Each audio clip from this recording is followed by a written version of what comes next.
Et si on se disait qu'à l'intérieur de nous, là, maintenant, il y a tout un orchestre qui joue? Une symphonie invisible, silencieuse, mais qui pourtant dicte absolument tout.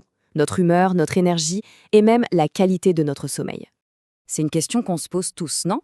Pourquoi y a-t-il des jours où on a l'impression de pouvoir déplacer des montagnes et d'autres où la moindre tâche semble insurmontable? Qu'est-ce qui se trame vraiment en coulisses? Eh bien, la réponse se cache dans un réseau de communication interne d'une complexité folle.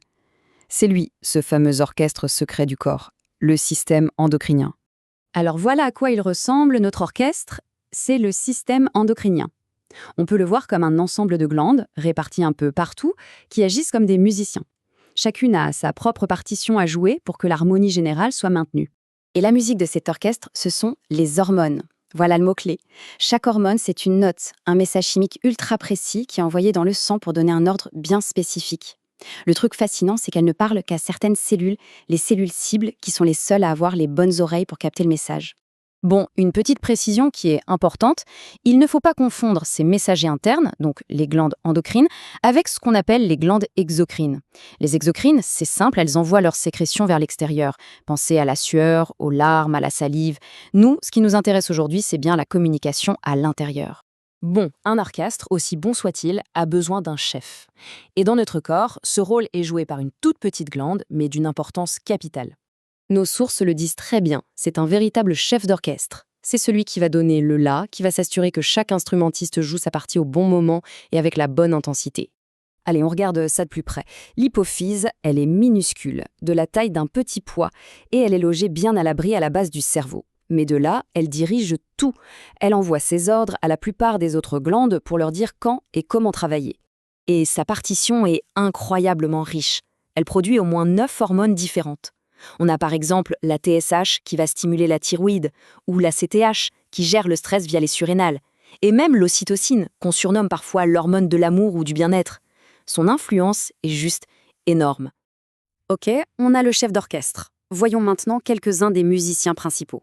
On va commencer par celui qui est responsable du rythme, notre horloge interne, et celui qui règle le tempo général de l'organisme. Bienvenue au cœur du cerveau, où l'on trouve la glande pinéale.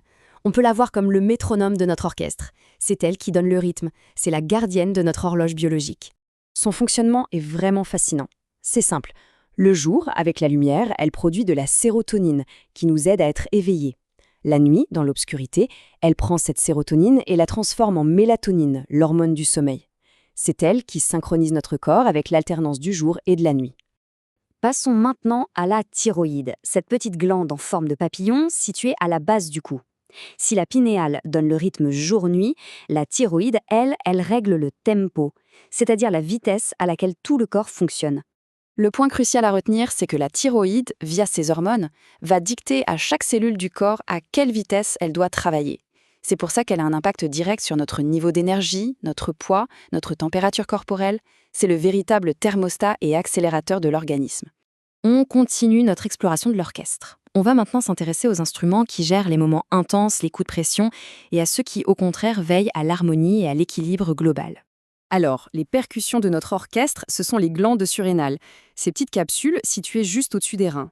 C'est elles qui sont responsables des montées en puissance, des crescendos dramatiques et surtout de notre réaction face au stress. Imaginez une situation de danger ou un gros stress. Eh bien, ce sont elles qui sonnent l'alarme en libérant une décharge d'adrénaline. Le cœur s'accélère, la pression monte. Bref, le corps est prêt à réagir. C'est la fameuse réponse de lutte ou de fuite. Après le fracas des percussions, un peu d'harmonie. C'est le rôle du pancréas. Lui, c'est un musicien essentiel qui veille à l'équilibre énergétique constant du corps. C'est un maître de l'harmonie. En fait, le pancréas joue un duo. D'un côté, il produit l'insuline, qui fait baisser le taux de sucre dans le sang, par exemple après un repas. De l'autre, il produit le glucagon, qui fait l'inverse, il fait remonter le sucre quand c'est nécessaire. C'est ce balai incessant entre les deux qui maintient l'équilibre glycémique. Bon, maintenant qu'on a une meilleure idée de cet orchestre et de ses musiciens, le document sur lequel on s'appuie propose une perspective intéressante sur la manière dont on pourrait, en quelque sorte, l'accorder. Allons voir ça. La question est donc posée. Si notre corps est bel et bien un orchestre, est-ce qu'on peut faire quelque chose pour l'aider à jouer plus juste? Est-ce qu'on peut l'influencer, l'accorder? Ce qui est présenté ici, c'est une approche tirée de la réflexologie plantaire.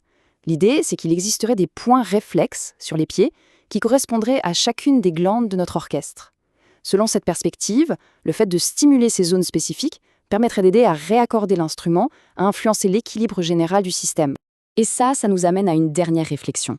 Au fond, au-delà de n'importe quelle technique, le plus important n'est-il pas simplement d'apprendre à écouter, apprendre à être plus attentif aux signaux que notre corps nous envoie, à reconnaître son tempo, à déceler les petites fausses notes, en somme, à devenir un meilleur auditeur de cette incroyable symphonie intérieure qui nous anime à chaque instant.